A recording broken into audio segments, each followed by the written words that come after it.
Merci bien pour cette aimable introduction. Bonjour tout le monde. Je viens de Belgique, mais du nord de Belgique. Donc le français, c'est pas ma langue. Ok. Ça va mieux? Oui. Ok, bonjour tout le monde. Je vais commencer. Donc je viens de Belgique, mais du nord du Belgique, donc le français n'est pas ma langue maternelle, donc je crains que je ferai pas mal de fautes contre votre langue, mais allons-y. Donc, j'ai adapté le titre un petit peu, donc la dermatose nodulaire contagieuse, une maladie ancienne, mais un nouveau défi pour le monde. Donc ça, vous avez déjà de l'expérience, c'est un défi pour beaucoup de pays maintenant. Pourquoi une maladie ancienne? C'est détecté en 1929 dans le sud de l'Afrique. Et les décennies qui ont suivi, la maladie s'est propagée dans le reste de l'Afrique pour arriver au Moyen-Orient dans les années 80. Et à la fin des années 80, il y avait une grande épidémie dans le Moyen-Orient. Mais pour le reste, c'était limité à l'Afrique.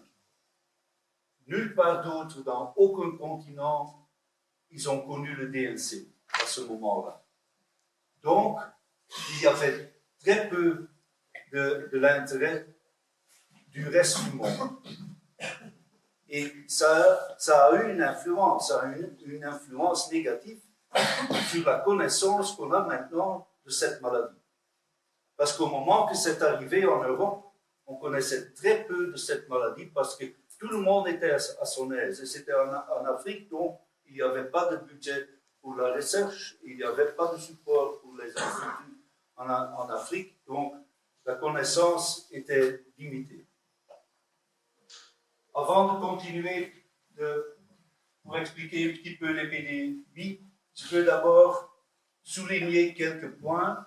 En effet, je dois répéter quelques points parce que vous le connaissez déjà très bien pour le moment et ils sont déjà discutés pendant cette réunion. Donc, c'est une maladie à déclaration obligatoire, ça vous savez très bien. C'est aussi bien l'épidémie que la vaccination a une influence sur le commerce aussi bien des animaux, des bovins vivants que leurs produits. Quand il y a une infection dans une ferme, il y a seulement 20 à 65% des animaux infectés qui présentent des symptômes.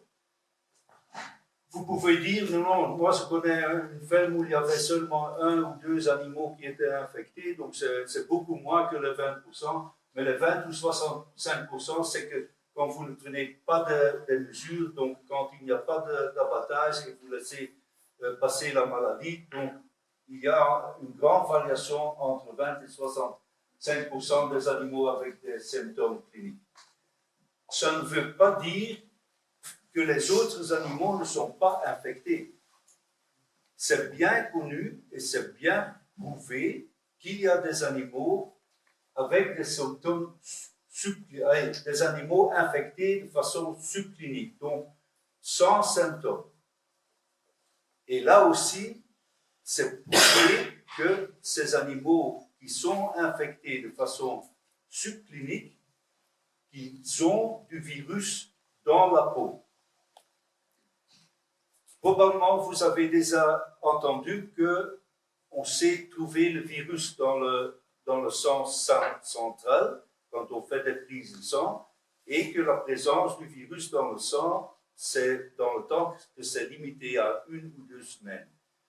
C'est les animaux infectés de façon subclinique, c'est même plus court.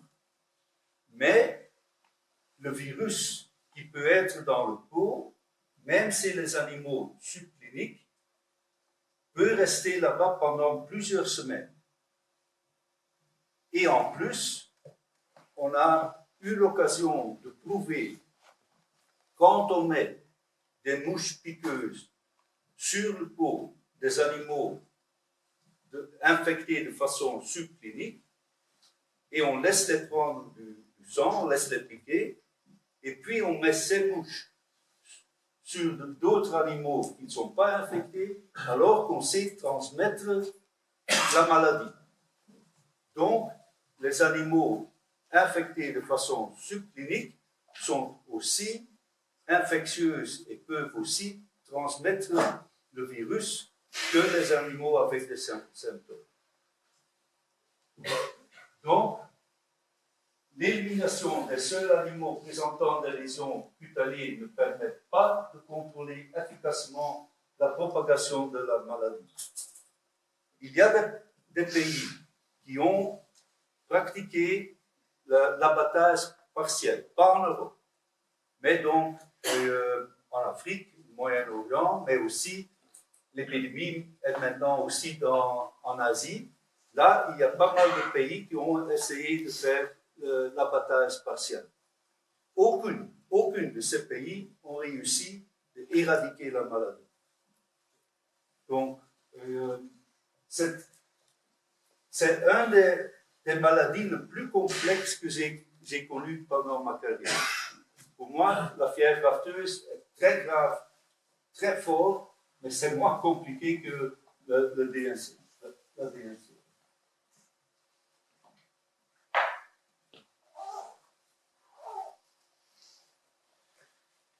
À la fin, les animaux réussissent à éliminer le virus. Donc, malgré que le virus peut rester pendant quelques semaines dans le corps, à la fin, les animaux vont éliminer le virus. Donc, il n'y a pas de porteur pendant toute une année, qui est connu pour certaines autres maladies. Donc, on dit pour cette maladie qu'il n'y a pas de porteur. Alors, on veut dire pas de porteur à long terme. Vous savez que c'est une maladie en transmission vectorielle, donc c'est surtout les stomox, les talons. Ça ne veut pas dire qu'on ne sait pas trouver le virus chez d'autres insectes, mais ils sont moins importants dans l'épidémie que les stomox et les talons. Ça sont vraiment les vecteurs les plus importants. Donc, la gestion et la lutte contre les vecteurs sont très, très, très importants. Et donc, au début, ils ont essayé d'éradiquer la maladie avec des restrictions, des mesures de restriction qui sont connues pour d'autres maladies, donc les zones de 3 km, 10 km, 20 km. Ça ne va pas pour le DNC. Pour le DNC, il faut vraiment utiliser des restrictions au minimum de 50 km. Il y a aussi une grande variation dans la période d'incubation. Donc, c'est même possible entre 5 et 40 jours. Souvent, on parle d'une incubation de 28 jours. C'est correct, mais ça vient de beaucoup d'études qui ont infecté des animaux, mais infectés avec des aiguilles. Et puis, le temps d'incubation est vraiment très standardisé, entre 1 et 2 semaines, ou même 28 jours. Mais quand on fait une infection avec des mouches piqueuses qui sont infectées, la variation du temps d'incubation est beaucoup plus longue. Et donc, il faut tenir compte de ça pour les mesures de lutte contre cette maladie. Et c'est très difficile à éradiquer sans vaccination. Jusque maintenant, à ma connaissance, il n'y a aucun pays qui a réussi à éradiquer la DNC sans vaccination. Je ne parle pas d'un foyer vraiment très isolé, hein. Je parle d'une épidémie. Sans vaccination, on ne réussit pas à éradiquer cette maladie.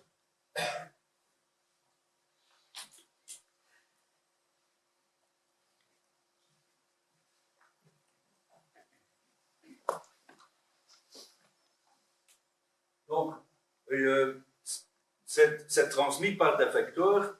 On appelle ça une transmission mécanique, ça veut dire que les vecteurs vont piquer comme les stomox et les talons, ils vont piquer, ils vont prendre du sang, et tout de suite, c'est un autre animal. Et puis, donc, il injecte d'abord un produit pour qu'il puisse prendre le sang, et avec ce produit, il injecte aussi le virus. Donc, c'est comme ça qu'on appelle ça mécanique. C'est différent que le FCO.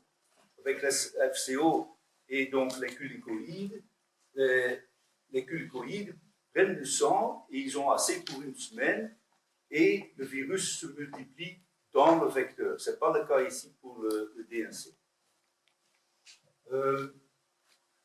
Il n'y a pas de preuve de transmission directe ou indirecte pour la DNC classique. Donc, je veux dire les virus qui sont présents en Afrique ou en Europe. Donc là, je ne dis pas que ce n'est pas possible, mais jusqu'à maintenant, on n'a pas de preuve d'une transmission entre les animaux avec un contact direct ou indirect. C'est autre pour une autre souche de DNC, ce qu'on appelle une souche recombinante. Là, ils ont prouvé que c'est bien possible qu'il y ait une transmission directe entre les animaux via l'environnement. Mais cette souche recombinante n'est pas présente en Europe. Donc, c'est un petit peu compliqué.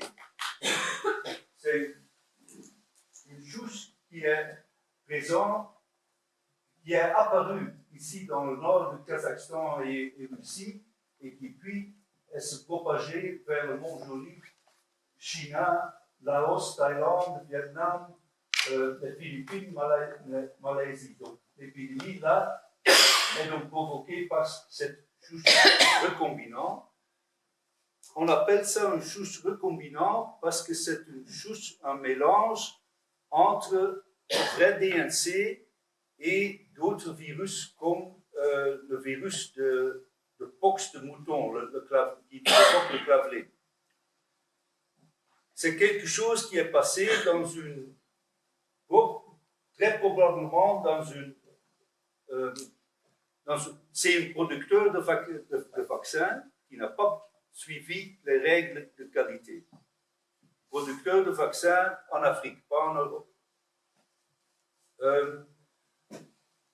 Ce n'est pas la faute du pays qui a utilisé ce vaccin. Ce vaccin est venu avec un certificat de qualité du producteur et même d'un institut de contrôle. Mais donc ça indique aussi qu'en Europe, on peut seulement utiliser des vaccins de haute qualité qui sont bien contrôlés et donc il ne faut pas commencer à acheter des vaccins qui sont disponibles à l'Internet.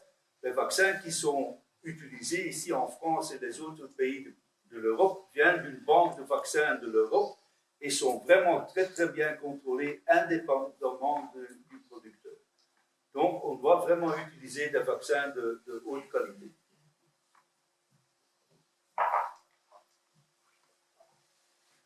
Maintenant, je vais présenter quelques images des animaux que j'ai vus en Grèce et en Bulgarie et aussi en Israël. Bien sûr que vous savez déjà bien les symptômes, mais comme ça vous pouvez comparer. Donc, le symptôme principal, c'est bien sûr les nodules sur le peau. Aussi bien chez les adultes que chez les veaux. Les nodules peuvent être sur tout le corps ou ils peuvent être limités, par exemple, seulement en région de la nuque.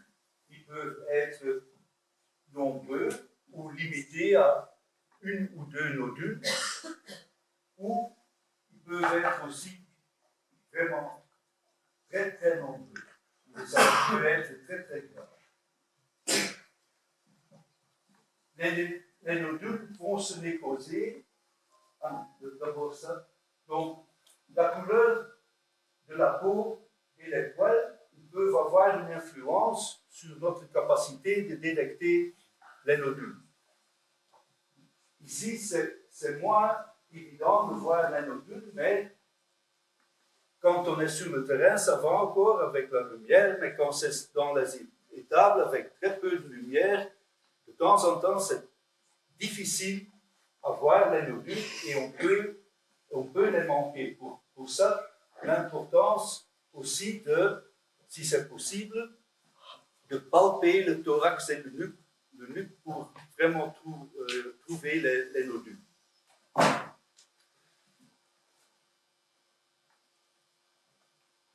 Les nodules peuvent aussi se présenter sur les mamelles et sur les testicules. Et ils vont se nécroser et laisser des lésions assez graves qui peuvent attirer beaucoup de mouches. Et ces lésions peuvent aussi être très, très profondes.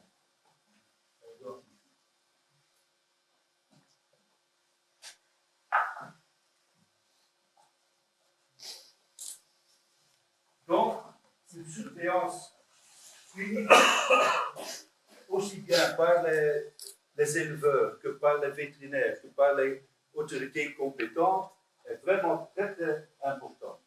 C'est le point le plus important. La détection précoce et la détection des infections légères sont aussi très importants et très difficiles.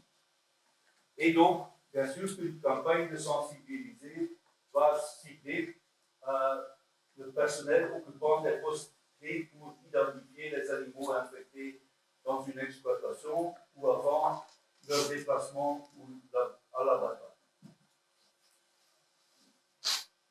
Vous connaissez maintenant déjà, je pense, plusieurs d'entre vous connaissent aussi ça. Donc, un animal avec des petits nodules sur le corps, donc qui peut être un effet secondaire de la vaccination. Donc, ici, c'est important de faire la différence. Est-ce que c'est un effet secondaire de la vaccination ou est-ce que c'est le début de DMC? Donc, pour ça, il faut prendre donc, des biopsies des nodules et dans le laboratoire, ils peuvent donc, avec des tests PCR, faire la différence entre le virus vaccinal qui est présent dans ces petits nodules ou si c'est le début de DMC. Donc, le test va montrer que c'est le virus du terrain.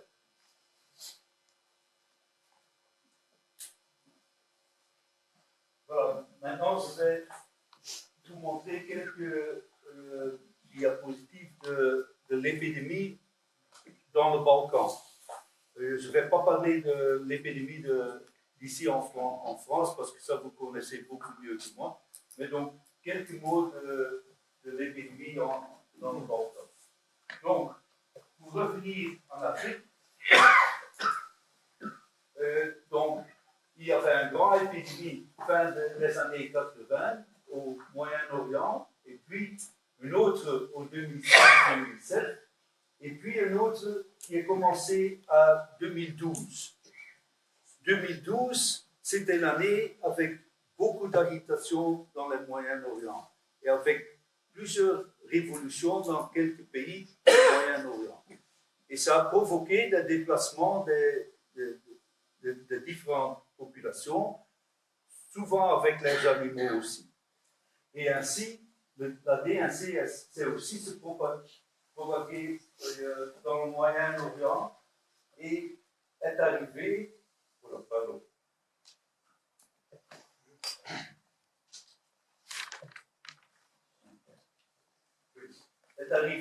en Turquie en 2013.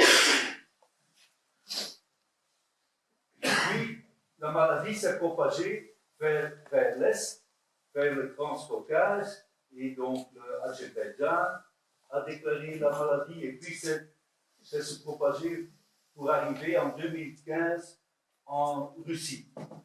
Et en Russie, dans cette région en Russie, ils ont connu beaucoup de foyers. Ils ont aussi utilisé la vaccination pour contrôler la maladie. Et de l'autre côté, la maladie est apparue en cycle en 2014, et puis la maladie s'est propagée vers l'ouest, en Turquie, pour arriver à la frontière Grèce en 2015. Ici, c'est la frontière Grèce entre la Turquie et la Grèce.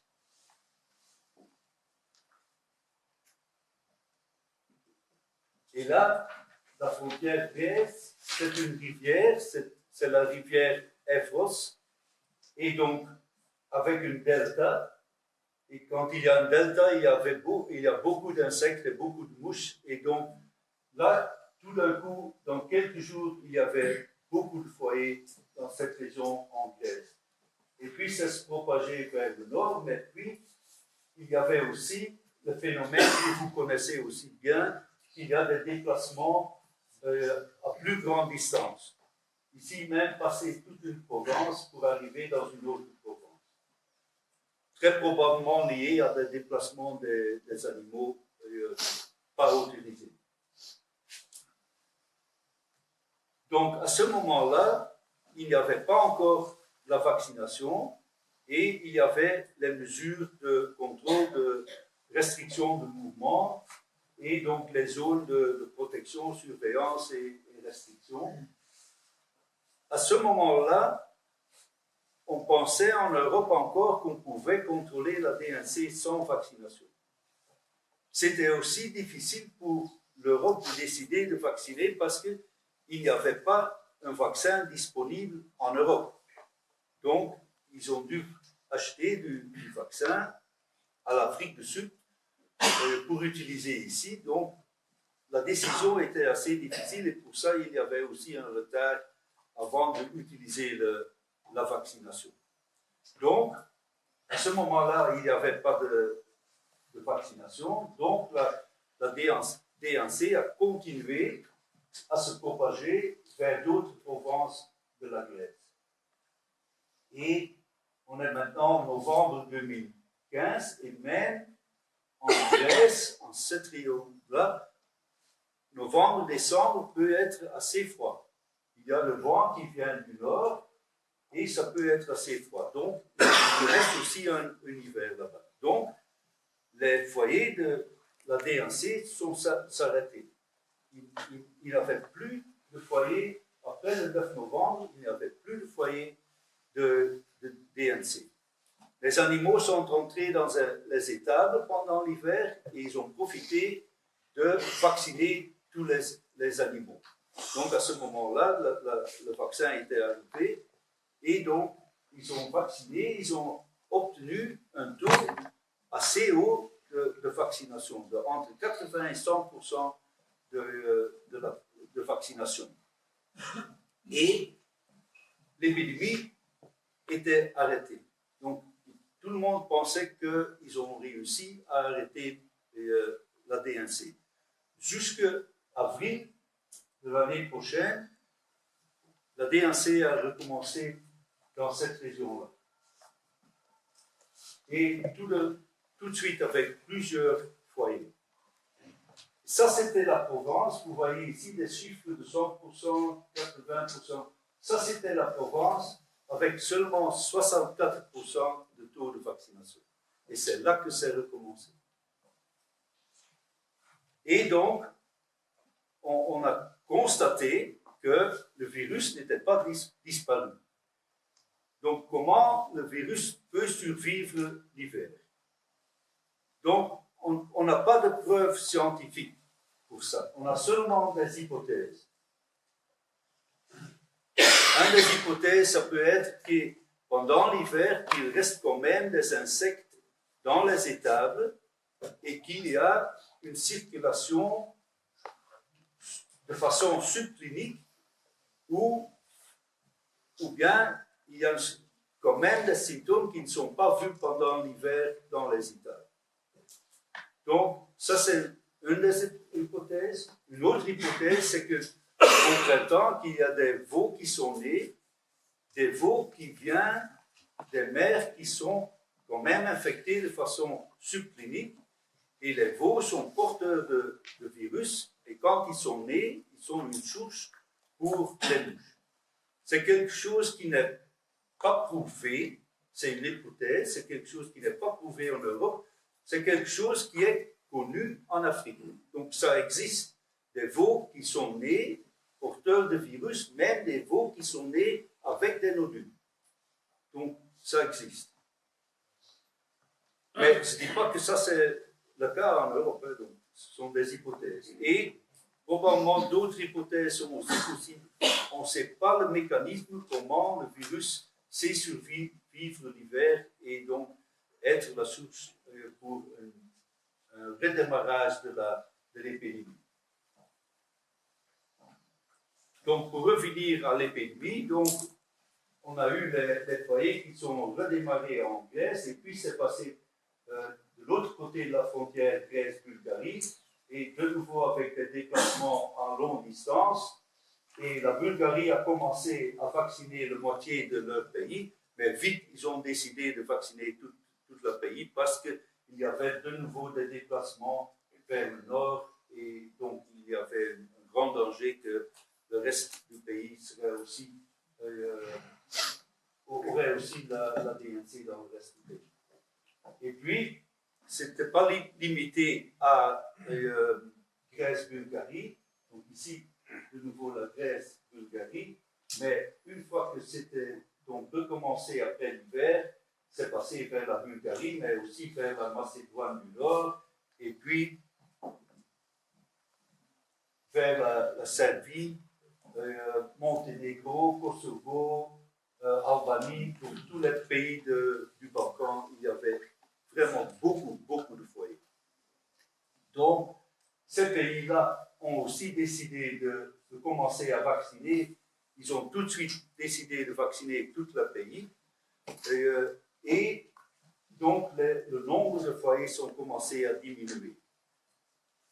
Ce qu'on a constaté, donc, l'année prochaine, les derniers foyers étaient en avril et en mars de 2017, sauf en Albanie. Qu'est-ce qu'on a vu? Je ne sais pas si vous pouvez le voir, mais ce léger bleu-gris courbe. Donc ici, ils ont commencé à vacciner en Bulgarie. Et ils ont vacciné très vite pour obtenir un taux de vaccin très haut. Et ils ont vu que les foyers sont diminués très vite. Tandis que, par exemple, en Albanie, ils ont traîné avec la vaccination.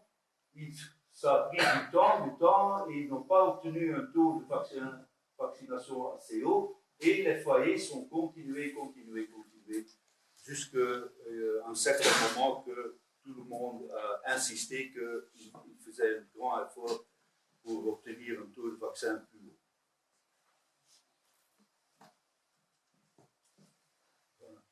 Voilà. Encore quelques mots sur la qualité du vaccin.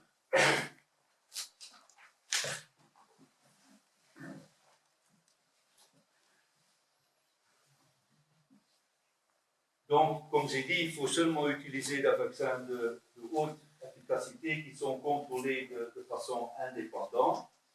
Il faut contrôler aussi bien l'efficacité que le fait que dans ce vaccin, il y a seulement le virus qui peut être là, donc le virus de la DNC. Parce que, par exemple, en Israël, ils ont aussi fait un bon contrôle, ils ont trouvé certains vaccins qui contenaient le virus de la catarrhale ovine dans le vaccin. Donc, un autre élément pour lequel on doit dire qu'il faut vraiment contrôler les vaccins.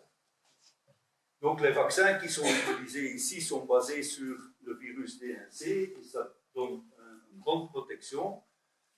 Il y a d'autres vaccins aussi qui sont basés sur le virus des pox de mouton. Ça donne une protection, mais seulement partielle. l'opportunité d'évaluer plusieurs vaccins grâce à un budget qu'on a obtenu de la fondation Bill et Melinda Gates.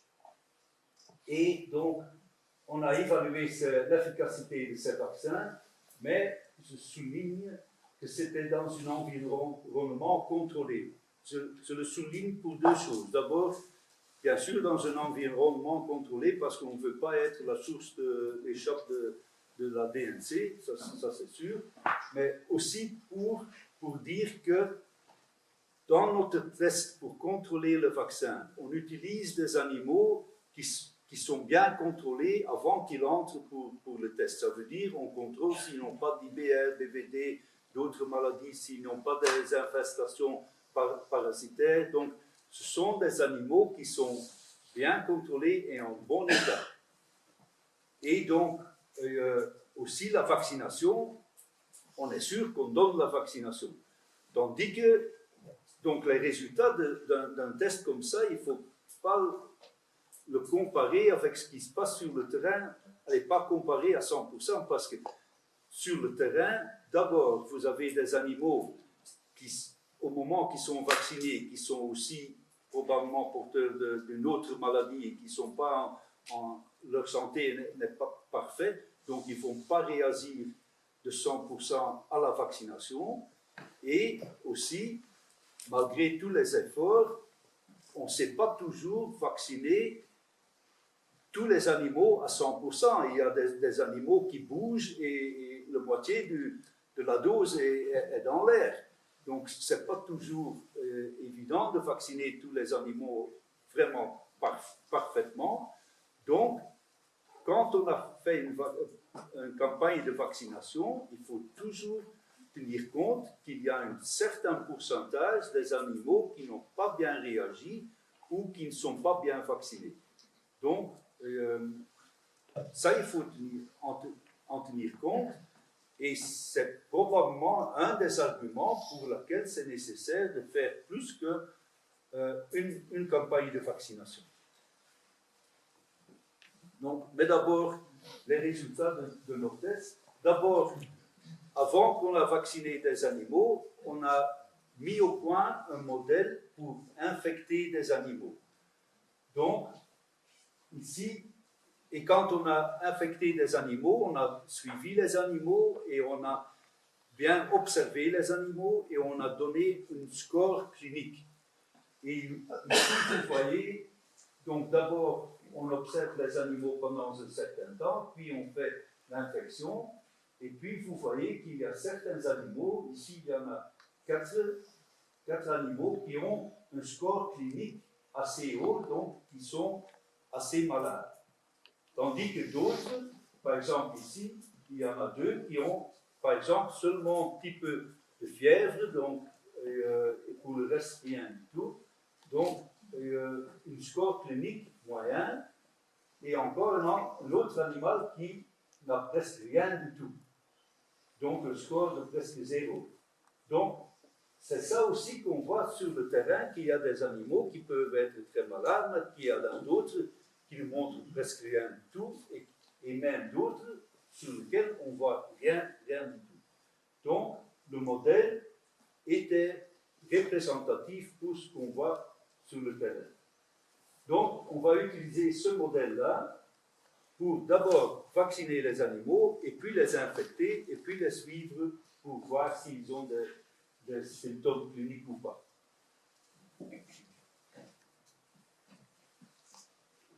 Et ici, vous voyez des différents groupes d'animaux. Chaque ligne est la moyenne d'un tout un groupe. Donc ici, ça c'est le groupe de contrôle, la moyenne du groupe de contrôle qui a un signe clinique, un score de signe clinique assez haut. Ici, on a d'abord vacciné les autres groupes, les autres animaux des groupes, et puis on a infecté tous les animaux vaccinés ou pas vaccinés. Et donc ça c'est le groupe de contrôle, et ici on voit deux groupes qui étaient vaccinés et qui, à part de quelques un petit peu de fièvre après l'infection qui sont bien protégés. Donc, le score de signe clinique est très très bas. Mais on a aussi eu 2 vaccins. Un vaccin qui était vraiment pas bien du tout et qui donne un score de signe clinique qui est presque comparable avec les contrôles, et un autre groupe qui était vacciné avec un vaccin qui donne vraiment seulement une protection partielle. Donc, comme ça, on peut évaluer les vaccins. Et ce qu'on a vu aussi, c'est que quand on prend des prises de sang, que c'est les animaux qui sont vaccinés avec des vaccins de haute qualité qu'on ne retrouve pas ou presque pas de virus dans le sang, tandis que c'est les animaux qui sont vaccinés avec des vaccins de mauvaise qualité qu'on sait retrouver du virus dans le sang. Et la même chose dans les organes et la peau. Les animaux vaccinés avec des bons vaccins, on ne retrouve presque pas du vaccin dans ces organes ou dans la peau, tandis qu'avec les animaux qui sont vaccinés avec des mauvais vaccins, on retrouve des virus dans presque tous les organes et aussi dans la peau. Et, en effet, on peut faire les mêmes conclusions pour les animaux qui sont même vaccinés avec un bon vaccin, mais qui ne sont pas bien vaccinés ou qui n'ont pas réagi de façon correcte sur la vaccination. On peut aussi retrouver des situations comme ça.